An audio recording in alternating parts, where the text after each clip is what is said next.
I'm just going to ask one question. I only prepared one question. And then after that, it's going to be up to you guys. We're going to walk a couple of microphones around. Amina, see her raising her hand in the back? And Kendra are going to walk microphones around, and this is your event. So you need to pick these lovely, nasty women's brains.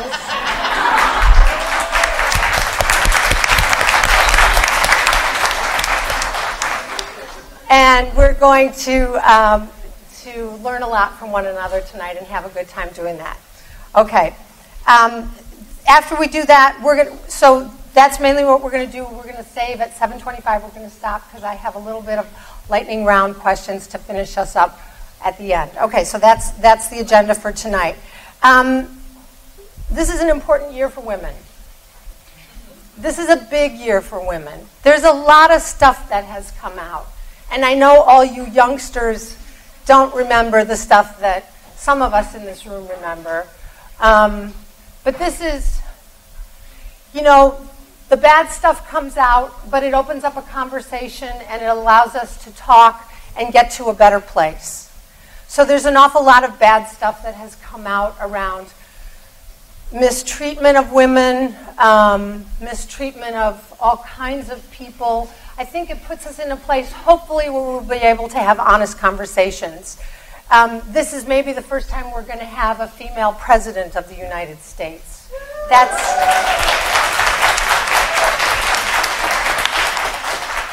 That's huge. And so we're starting to see things open up for women in positions of power, in positions of authority.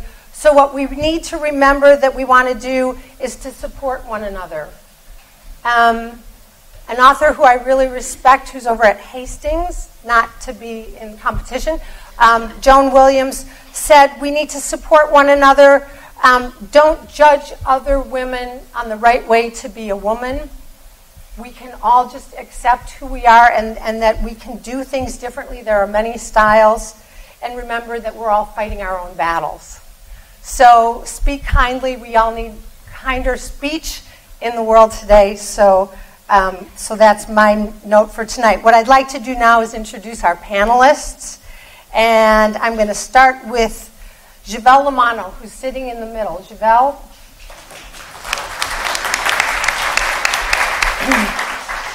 Javelle is a criminal defense attorney and a business owner. Her firm is called Lamano Law. And she is a graduate of the GGU School of Law.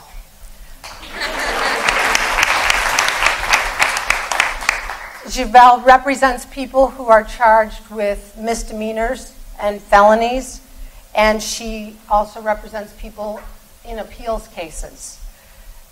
She's very interested in prison reform, and she works with other social justice attorneys at the Three Strikes Justice Center, which she founded. And she is also a board member of the Insight Prison Project, which helps to heal and rehabilitate people affected by incarceration. So please welcome Javelle Lamano.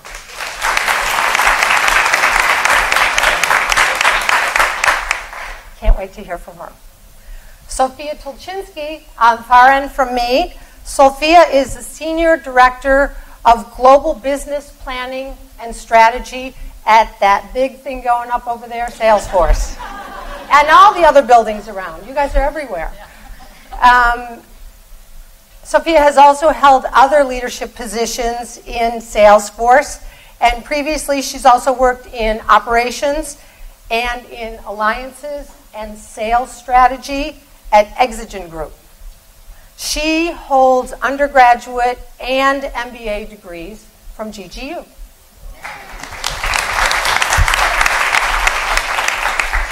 Sophia advocates on behalf of women at Salesforce, and she and her husband are raising 4 children.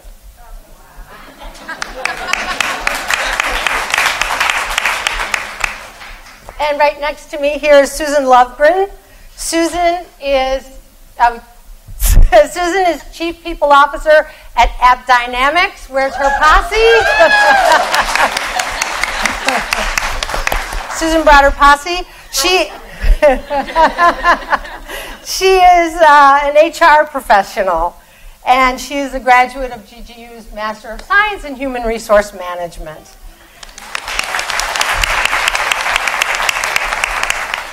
Susan has worked in HR leadership positions at a lot of tech companies in Northern California, among them Juniper Networks, Plantronics, Agilent Technologies, and HP. Susan also advocates for women through her work at Watermark, which recently honored her with an advocacy award, which is a very big deal.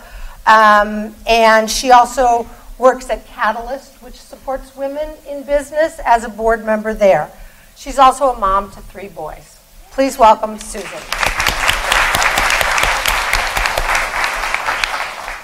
Wow, okay, so not too shabby, these ladies, right?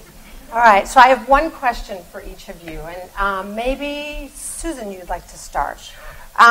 Tell us about the choices that you had to make to get to where you are today. So is this on? Yeah. First of all, can you all hear me?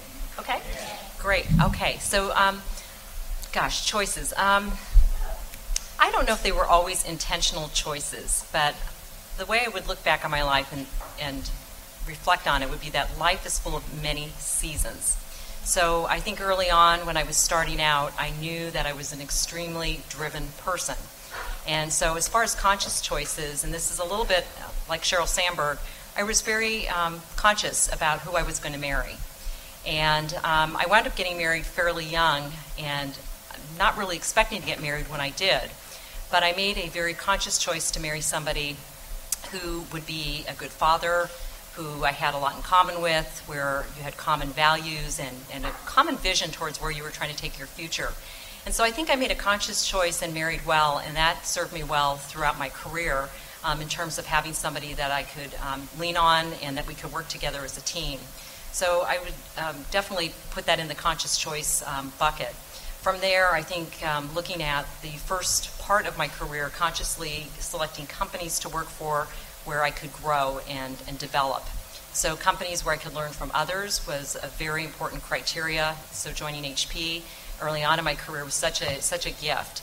I spent 17 years at Hewlett-Packard Company working with some of the best leaders, some of the best scientists in the world, best technical folks, and just learned an incredible amount. And those lessons, if you will, those practices have served me very, very well. I found myself in situations in companies that were less mature, where I had to dig deep on those lessons and say, gosh, what would I do if I was at HP? What are some of the tools in my toolbox that I could use? So consciously choosing well early on in your career a place you can learn. It could be a big company, it could be a small company, but certainly a company with values that align with your own values is going to be, I think, an important part of that career decision. I think as you go through your seasons of life, you make choices for different reasons. And looking at the decision I made to join AppDynamics, I joined AppDynamics because it's a really great adventure. It's an opportunity to build a company that's in its early stages. It's an opportunity to build a company that's built to last for many, many generations. And really to be on the very early end and very exciting part of a company's development. Now, starting out in a career, I probably wouldn't have chosen that type of opportunity because I wouldn't have had the experience or the wherewithal to do that type of a role. But certainly at this stage, it's really a risk I can take from many perspectives in my life. So those are some examples of choices, conscious choices, strategic choices that would work for the particular stage I was in my life. Thank you very much. Javelle. Hi, everybody. So the question is, what choices? Yeah. So what kind of junctures did you reach in your life where you had to make a choice? Do I do this? Do I do that? Do I have to give something up? Anything that kind of got you the forks in the road that got you to where you are today. So in 2000 and I believe it was 2005 or 2006, I remember being overseas and thinking to myself, well, I'm about to graduate undergrad. What's my next step? Am I going to go out into the real world? And frankly, I was too scared to go out into the real world, so I said I'll go to grad school. And I said, I'll go to law school. And somebody said, oh, are you preparing for the LSATs? And I thought, what's that? And I ended up in law school. But prior to going to law school, I remember my father telling me, well, why don't you just work at the carpet store like your stepsister? She's making $12 an hour as an assistant manager. And I thought, I have to make a decision of whether or not I'm going to follow my father's advice or take a calculated risk and go to law school, which I decided to do. And then I got to law school and I thought, oh no, what did I get myself into? And then after law school, I had to take this scary test called the bar exam. And I thought, oh no, what did I really get myself into? But once the bar exam was done, I realized that the job market was not as glamorous as I thought it was going to be. It was really hard for a new attorney to try to find work, and so I had to make another decision, and that decision was to start my own practice. So in regards to choices, I think the best advice that I can give in that regard is to make a decision, knowing that the decision might not work out, but it'll lead you closer and faster to the decision that does work out. And starting my practice was certainly hard, and I don't know what I was thinking starting a nonprofit organization the same year, but I was hungry, and at the same time, there wasn't much balance in my life. I didn't have a boyfriend. I was living in a small studio apartment in San Francisco, and I was also working as a restaurant hostess part-time. So I had a lot on my plate, and I didn't have the balance that I have now, because I have a handsome partner that's sitting at the front row that I live with, and now and we have a dog, and we have coffee together every morning, and breakfast and lunch together, and it took some time to finally find the balance that works for me, but it all started with a decision. And sometimes people are, I'm talking about myself, are afraid to make a decision, to take that jump, to take that leap, with fear that it's not going to work out. But if it doesn't work out, then you have to make another decision. Yeah. And you just have to be smart about it. And one of my business coaches defines SMART as specific, measurable, achievable, result-oriented, and time-based. Because a goal without any action steps is just a wish. So make a decision, and if the decision doesn't work out, then make another decision. Great. Thank you. Sophia.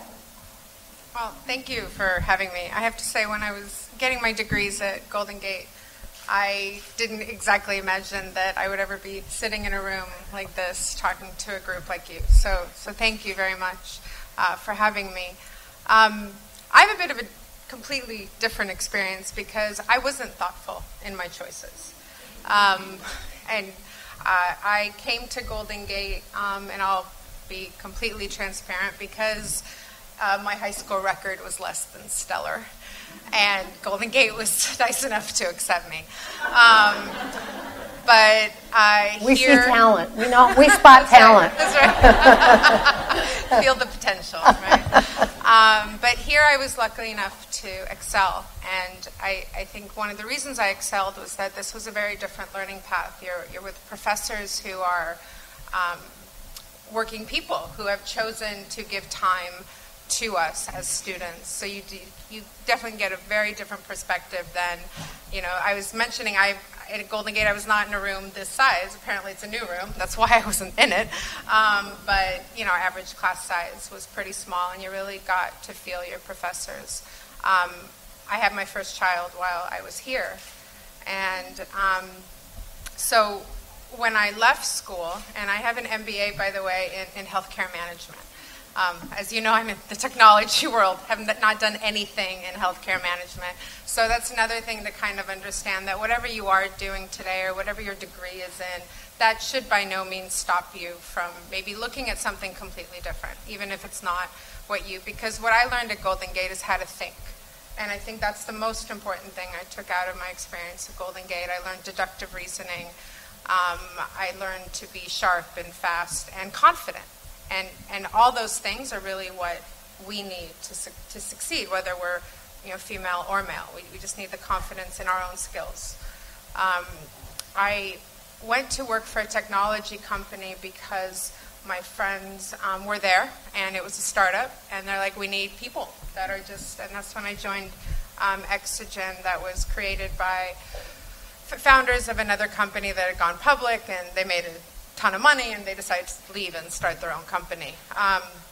And that's where I just learned hard work. I learned how technology works, how to maneuver in the business side of technology, and had another child, and then a couple of years later had another child, well, 2 children, they're twins. And, you know, one thing also that I found is and actually I was speaking with my friend yesterday about this, you know, we've all heard this, you got to lean in, you got to lean in, and I think when we think of leaning in, we only think about our careers. But I think what we have to think about leaning in is there's different times in your life when you're leaning into maybe your career, and then there's different times in your life that you're leaning into your family or what you find is the most important thing for you today. And I think we spend a lot of time, especially as women, almost being afraid to say, you know what, I'm taking a step back because my family needs me, or I'm taking a step back to have another child, or whatever it is that, you know, you want to do. But we have to do what's right for us, because in the end, if we're doing what's right for us, if we're leaning into the thing that is important for us at that moment, at that season, that's what's going to make us successful. You know, there's going to be goods and bads, and, you know, I went from being a director at this, you know, other company before Salesforce. I took 2 years off. That's when the twins were born. And when I came back to work, at 41, guys, was the first thoughtful career decision I made. I decided, you know, I didn't work for 2 years, and then when I went back to work and knew I wanted to go back, I knew I needed to go to like a flagship company, because I didn't have, you know, HP on my record. I didn't have Oracle. I didn't have any of those kind of big names. But, you know, I was lucky enough to still get a job at Salesforce, and I did go down in my role. I actually took a manager level at Salesforce 5 years ago and have busted my butt to move up in the ranks. But that's when I started to lean into my career. That was the time, and, you know, everyone else in my family and village that we, you know, our virtual village, took a step, and I have a babysitter, and she lives with us, and that is the only way I can do this. I have a husband who doesn't have as a, you know, kind of intense job as I do, like, because he's chosen, okay, I'm going to lean out of career to help Sophia do what she needs to do now. So these are the choices, but, you know, some people are very thoughtful, and some people figure it out at 41, so it's all still ahead of you. Thank you. Is there anything else you guys want to go back hearing what your fellow panelists said that you want to add or comment on? I'll comment on one Please. thing. Something I didn't mention in terms of a conscious choice, but leading up to having children, so maybe I was pretty planful, but I've thought a lot about how am I going to manage working, because I really, really liked working at HP, and I was having a great time, and I was growing and developing, and I couldn't imagine stepping away from that. But at the same time, I also knew at some point I was going to start a family. So I happened to be working with 2 women, very much pioneers. They were experimenting with this concept called job sharing. And they did it for just a few months after they had come back from maternity leave. But I kind of grabbed a hold of that, and I thought, job sharing, that's kind of interesting. Maybe that's something I could think about later on, you know, when I actually start a family. So I didn't start a family for probably 3 or 4 years after being exposed to that. But as soon as I got pregnant, I started mapping out, and again, this is kind of the planful part. It was during the days of the total quality control movement.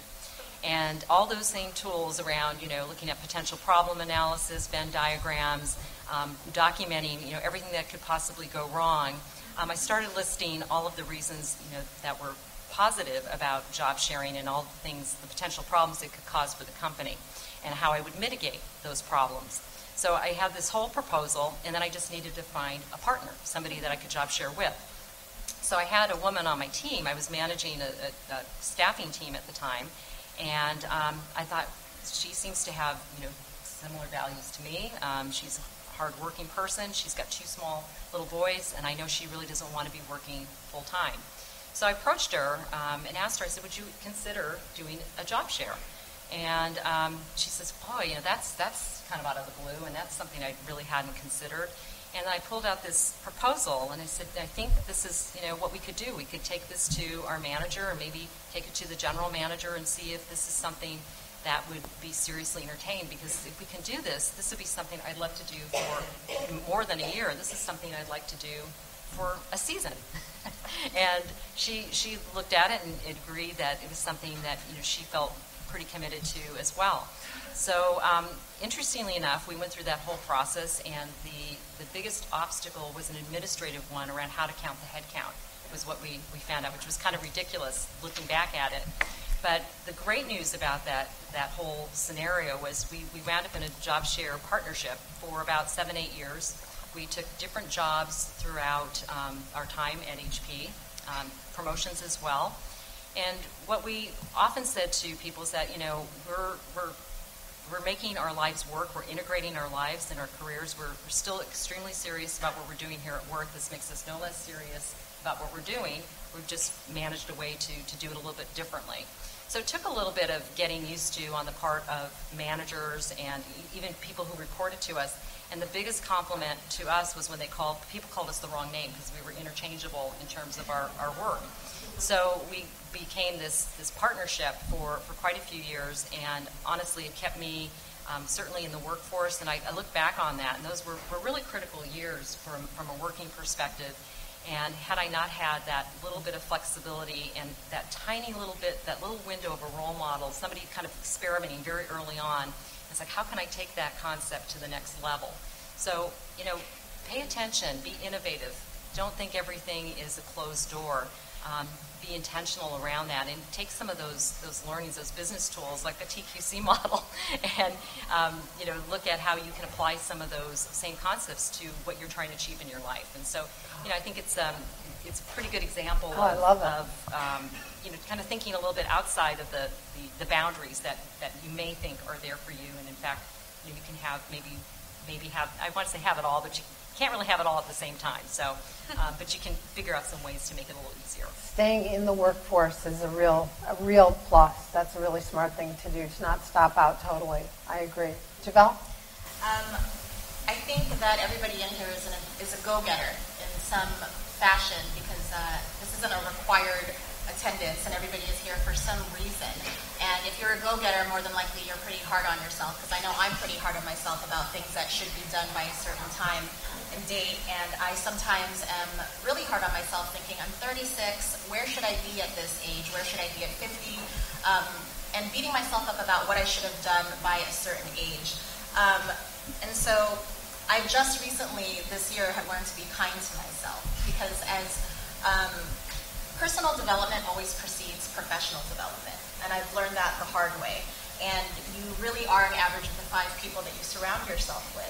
So it's important to have a support group and mentors and people that are in alignment with the values that you have. Because I found myself reaching out to many mentors that I wasn't in alignment with regarding my values. And as a woman who is a minority in a criminal defense legal world where most of my mentors were men and Caucasian, I found myself insecure about some of the things that I had to offer as a young woman. And it took a lot of personal development to really find my voice and my confidence in knowing what I stood for and what was important to me. So I just wanted to piggyback off of that and say that we should all be kind to ourselves, kind of what we were talking about earlier, and really supporting one another. Absolutely. That's amazing. To be able to find. So how did you find people who shared your values? How do you do that? Recently I actually Googled 10 most successful women in the Bay Area, and I had because I was looking for new mentors. I started looking around and started thinking to myself, I've outgrown my mentors, and that happens. And I had my assistant do more research, and I reached out to them on LinkedIn. Only 3 of them responded to me. I met with 2.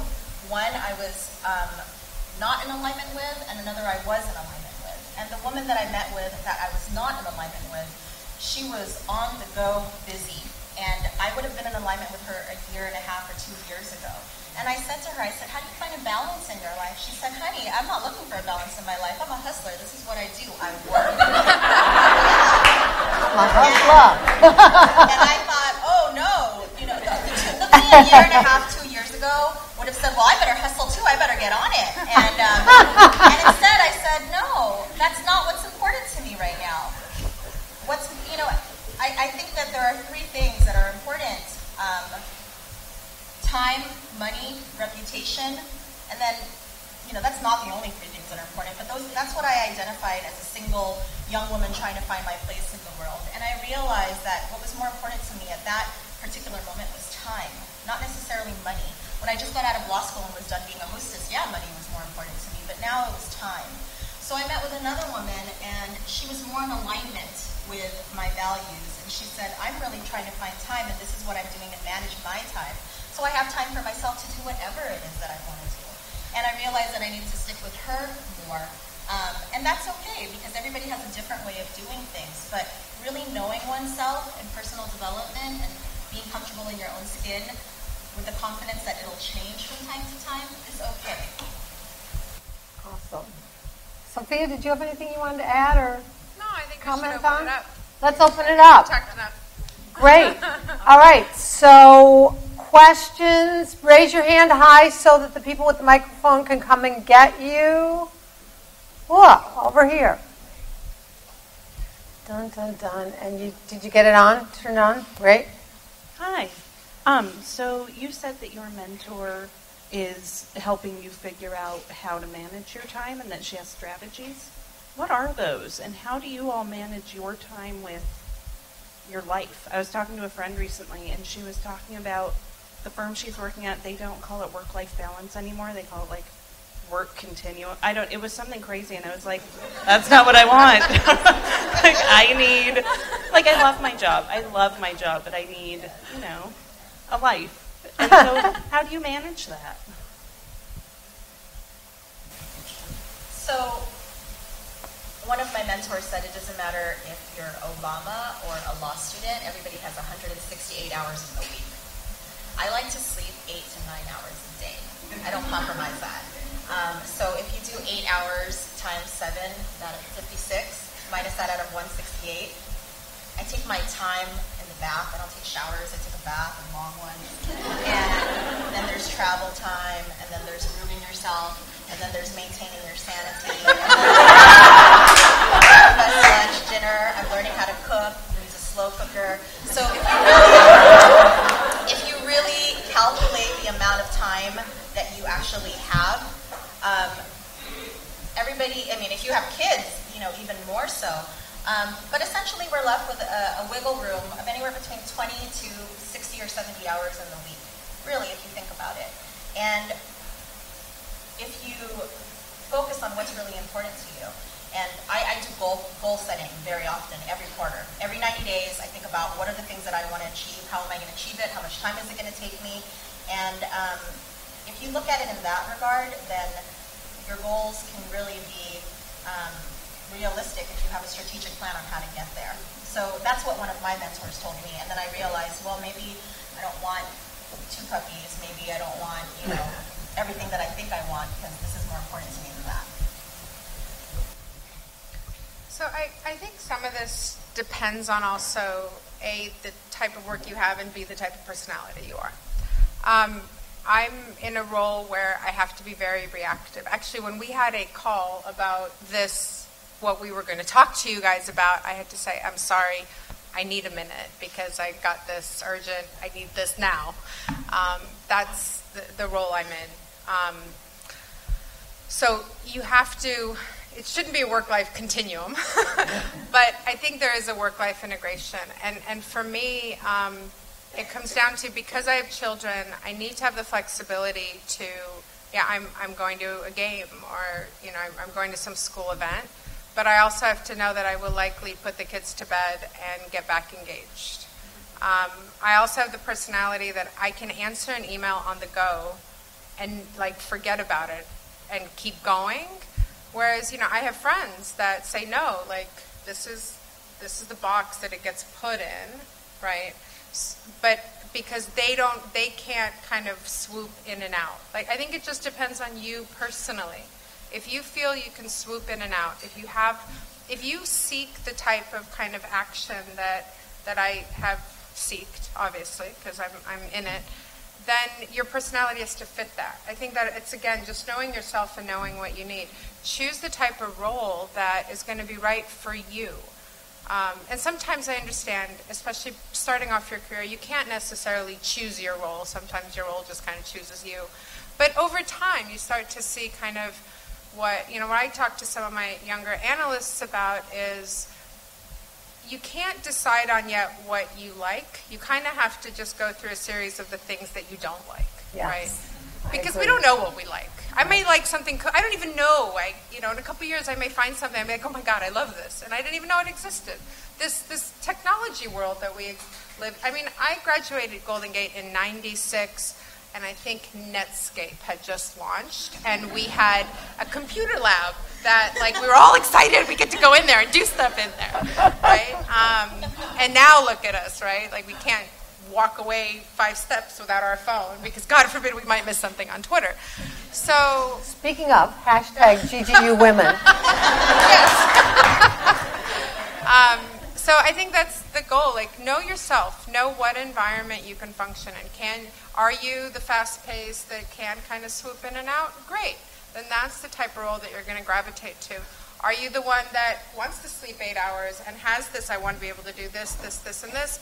Then you have to be thoughtful in the roles that you choose and in the companies that you choose to allow you to do that. Great. Next question. Kendra, up behind you.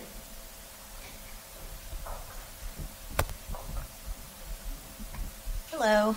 I recently had a job interview, and they asked me the question, talk about a challenge that you've had throughout your career.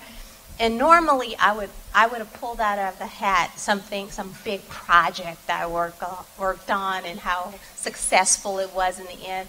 But sometimes I treat interviews as I experiment with how I would answer questions. I may not necessarily want the job, but I want the practice of interviewing.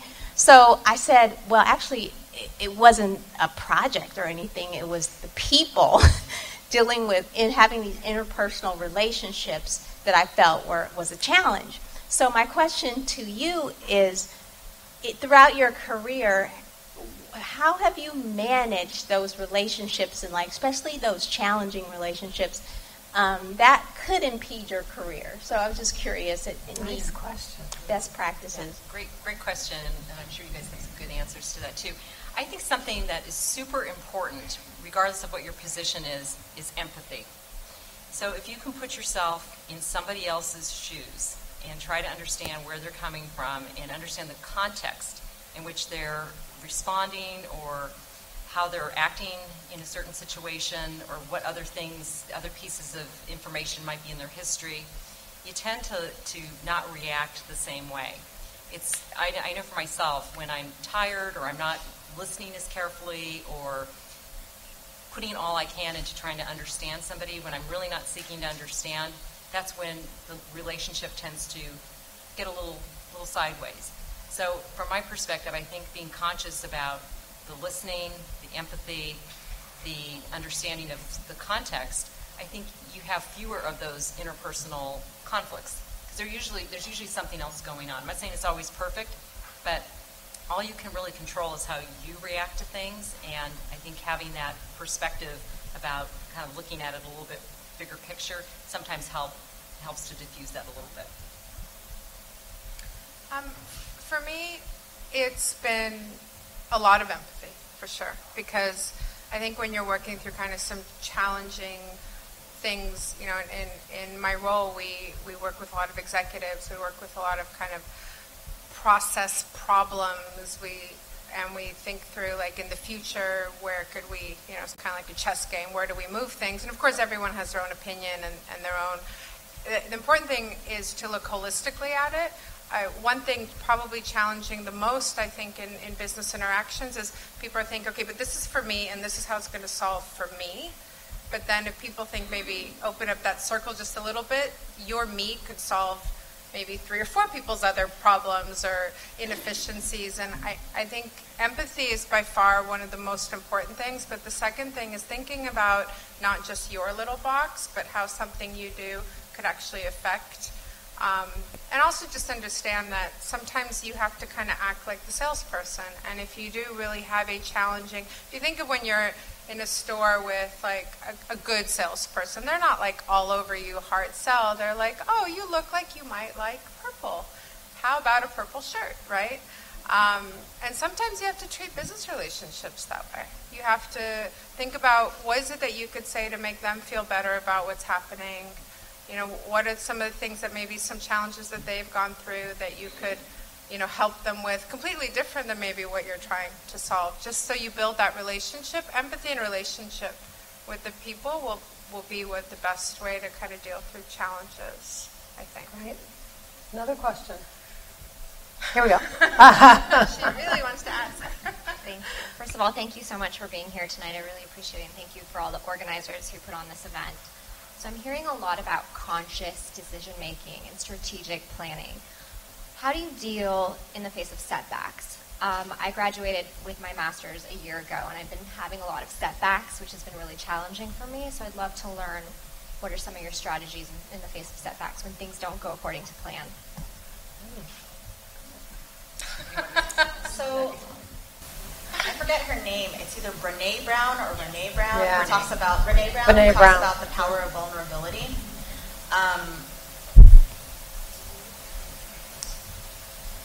I think it's a good judge of character of how you act when no one's watching or when things are going bad.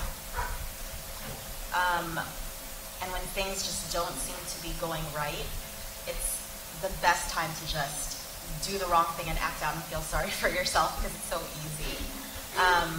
And so in the face of setback, that's why it's important to have a support group of people who will remind you that even in your darkest hour, your light can shine very bright. And, you know, in all transparency, every morning and every night I read I am statements. They're about 10 sentences of not who I am right now, but who I want to be in the future. And it's important to remind yourself and to surround yourself with people who will encourage you, because there's a lot of people out there who will be happy to kick you down when you're feeling low because it makes them feel better. And those are the exact people, even if it's your close family and friends, that you have to stay away from when you really need that uplift. So as far as setbacks are concerned, it's the most challenging time, and it's easy for me to say when, you know, you're in an okay place, or to say it's going to get better. Because I hate it when people say time heals things. I'm like, give me time now. I don't feel good right now. It's true. But it really does. And you know, you want to make a decision based on logic and reason versus fear and emotion. And fear and emotions are strong. So it's important to stay objective and just really have. I think state of mind is really important. And I'm huge on self-help and personal development, and that's what I would recommend. So I'll just add, I always tell people, if you're fortunate enough to live long enough, you will have stuff, okay? Everybody's got stuff, and whether you know it or not, we all have stuff. And life is full of disappointments as well as joys. And I think to the earlier points, I think it's surrounding yourself with a great foundation of people that actually love you, care about you, whether you're happy, sad, miserable, whatever it might be. And, you know, at some point, it happens to all of us. We have high highs and low lows. And so I think it's exactly that. It's recognizing that it's normal. Everybody has them. And, you know, you do come out of them, of course. But I think having that strong support system is huge. Write about them. Blog to yourself. Writing really helps just get it out through your fingers. It can help a lot. Thank you. My name is Josephine. It was good listening to all of you as leaders. My question is, when people are new in the U.S. and they are finding it difficult to navigate,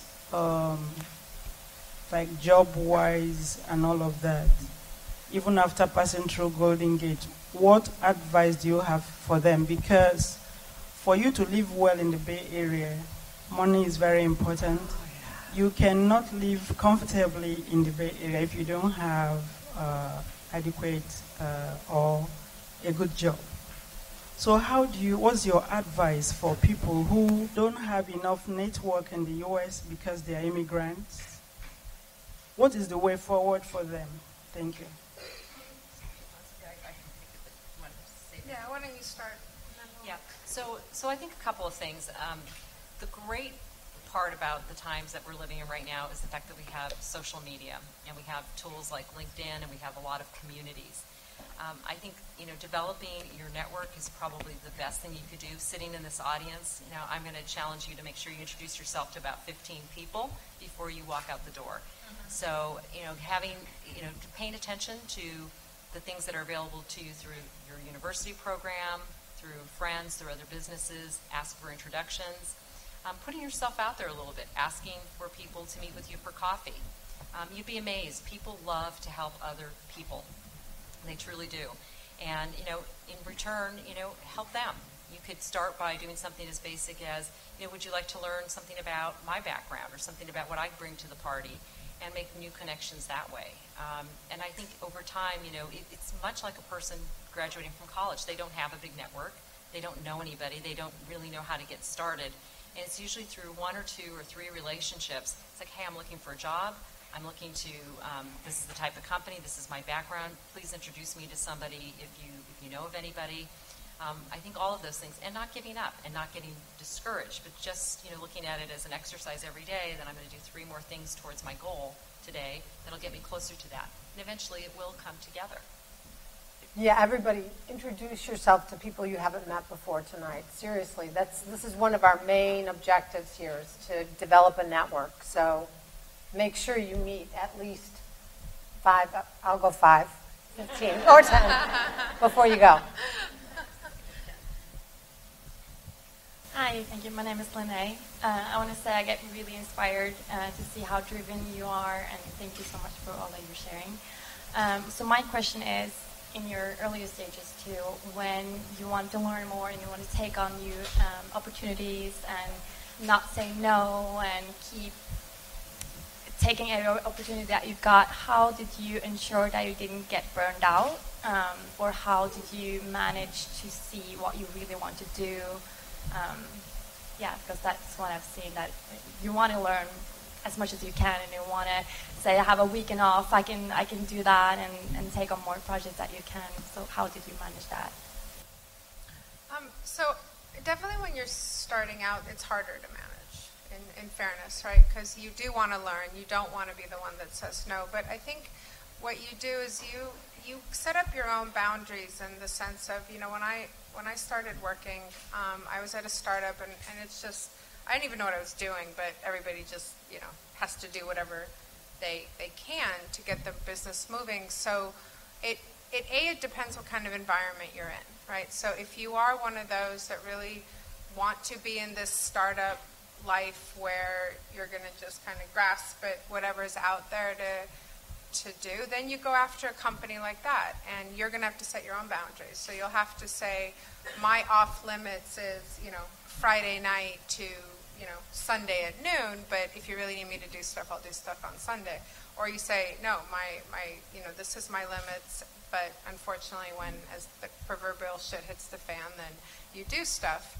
Or you choose a larger company that maybe has more established time, more established training programs, more established kind of schedules and the things that you're doing. So you really have to decide what is it that you're ready to kind of be all in for, because it doesn't matter if you're there Monday through Friday 9 to 5 or you work 7 days a week.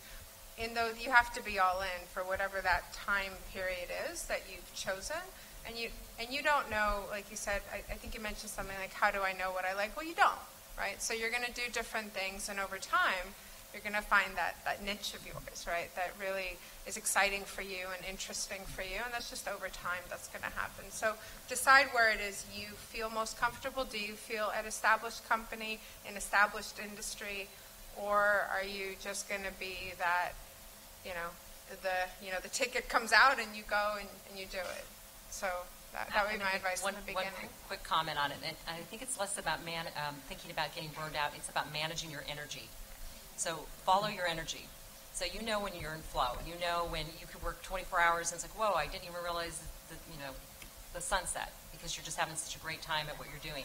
Pay attention to those cues, and you will know where to go. Follow your energy, and you won't have that sense of burnout.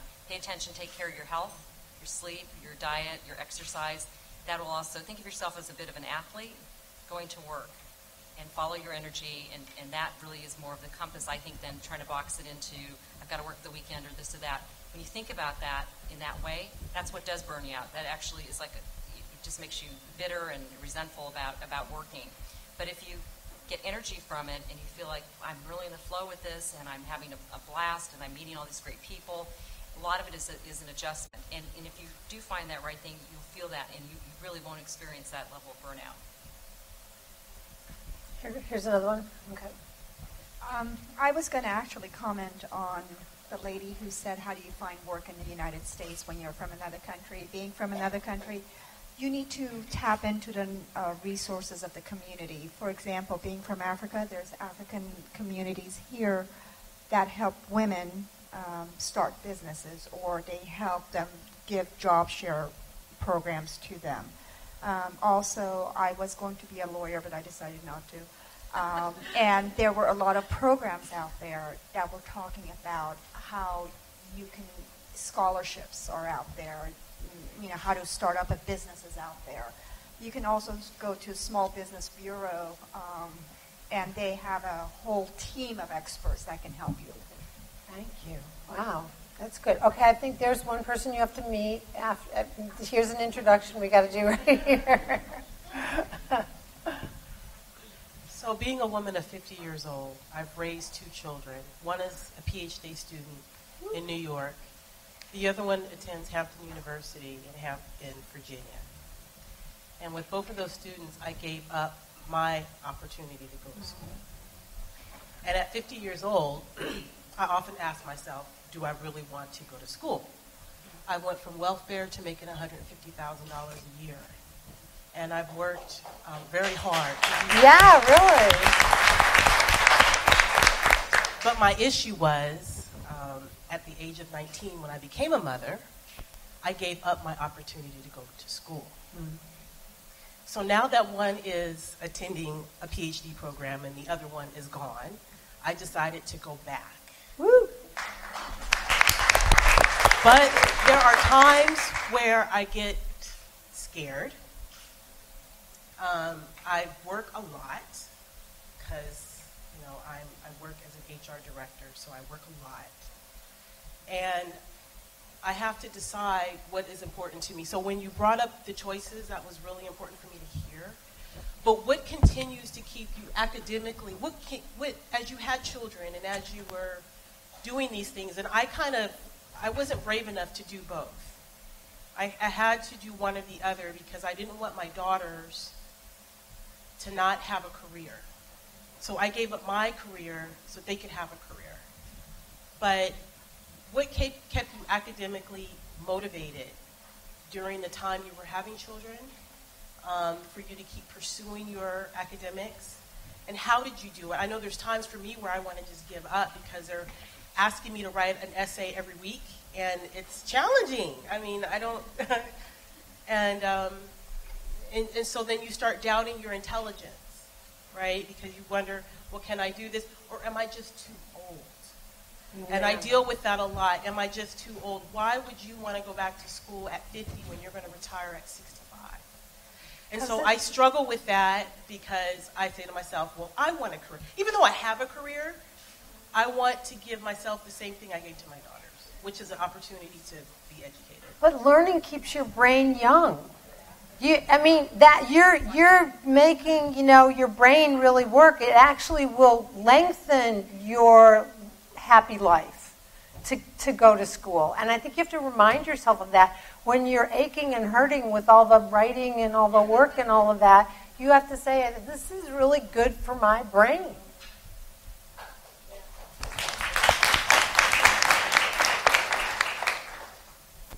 Anything else you guys want to ask? Oh, sorry. Go on. Hi. Thank you for coming tonight. I work for a startup, and I'm much older than a lot of the kids there.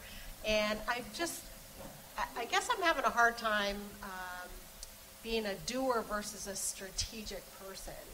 I think I'm at a level at being strategic, but it's very hard at a startup because you wear so many hats and you're trying to keep up. So I find that a lot of the men in the company, they're allowed to do the strategic thinking, and I'm trying to keep up to do the strategic thinking and yet keep up with the details. Do you have any advice to challenge that, or?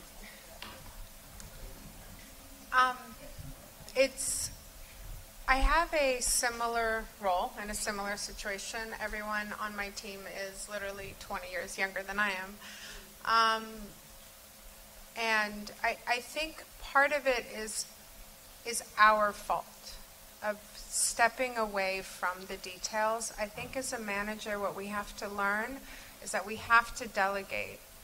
And we have to delegate is, actually my boss, gave me this really great insight a couple years ago. He says you can delegate the responsibility of getting something done, but you could never delegate the accountability to the results. So we as managers have to learn to delegate so that we can step out of the details and so that we can have space in our brains to kind of think bigger and be part of that larger conversation. But we also have to empower and trust the people that we work with to get the things done. And it may not be our way. And you know what? They may have a much better way than we do. And that's awesome. But we kind of have to step out of our own way, to be honest, and let other people shine. And, one thing that Salesforce is going through right now is Salesforce used to manage through, I thought of something cool, I'm going to go talk to my boss about it, and I'm going to go launch it, and I'm going to build my career on this fantastic thing I just thought of. And I'm going to get my promotions that way. And as a smaller company, you can do that. But when you get a larger company, you actually have to teach managers to actually manage people and think of people's careers and think of people's growth. And one thing that I was lucky enough to just go through is this whole kind of a class around, it's called Leading for Success, but it talked a lot about how the multiplier effect and how, there's a book, it's the multiplier effect, and it really talks about how we as managers can, look at our groups and kind of step out of their way and let them get things done, because if you empower one person to really feel accountable for something, I don't remember the exact statistics, but you basically are filling the space of like 2 or 3 people, right? Because they feel so empowered and appreciated to get things done. And we as managers also sometimes diminish our people, and it's called like unexpected or unconscious diminishers, where like we see somebody struggling and we'll answer them because we're like the saviors. And that was actually one of the things that I would do, because I'd see one of my analysts struggling when somebody higher up than them asked them something, I'd be like, oh, well, I'll help you answer. And that's not right. Like, people got to kind of figure it out. So for you, I think you have to kind of step out of your own way and let other people do some of that detail management. Yeah. I just looked at the clock, and I'm freaked out.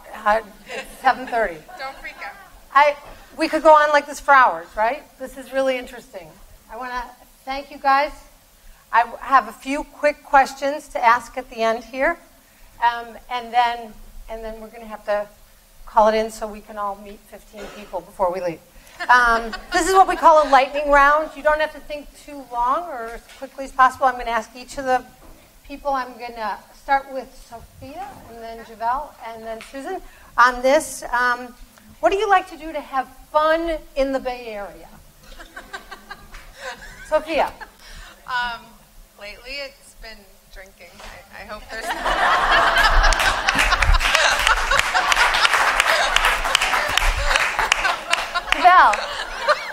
Javelle. I like going to dance classes. Going to dance classes. Great. Susan? All right. I like to go to Nicene Marks Park out in the Santa Cruz Mountains and hike. Oh, hiking in the Santa Cruz Mountains. Okay, here's the next one. Wine. Javelle, Javelle, you're first, and then Susan and Sophia. What's your least favorite word? Can't. Cruel. Cruel. My least favorite word. I mean, honestly, I hate can't myself. So I have to copy because that Can't. actually is That what I works for hate. me. Okay. Who is your current heroine or hero? Susan, you're first. I'm going to give it to Ruth Bader Ginsburg. Yeah. Good one. Javelle? My mother, surprisingly. Your mother. That's a good one. We are, something's going on here because Sophia? it is my mother. Sophia, okay. Mine right now is Samantha Bee. Yes, God, she's on fire. Words or philosophy to live by? Sophia, you get to start. So I actually came across this amazing statement, and I think given you guys have gotten to know me a little bit, you'll understand why I love this. Life is not about waiting for the storm to pass, but learning to dance in the rain. Oh, like that one. Very nice. Javelle? I live by it takes years to build a good reputation and only minutes to ruin it. So. Ooh, that's smart. That's very smart. Susan? Go the extra mile. It's never crowded there. That's great. Okay. And one last one that's this one's pretty tough. What's the best school you've ever attended? Woo! Okay, we want to say thank you to our wonderful panel.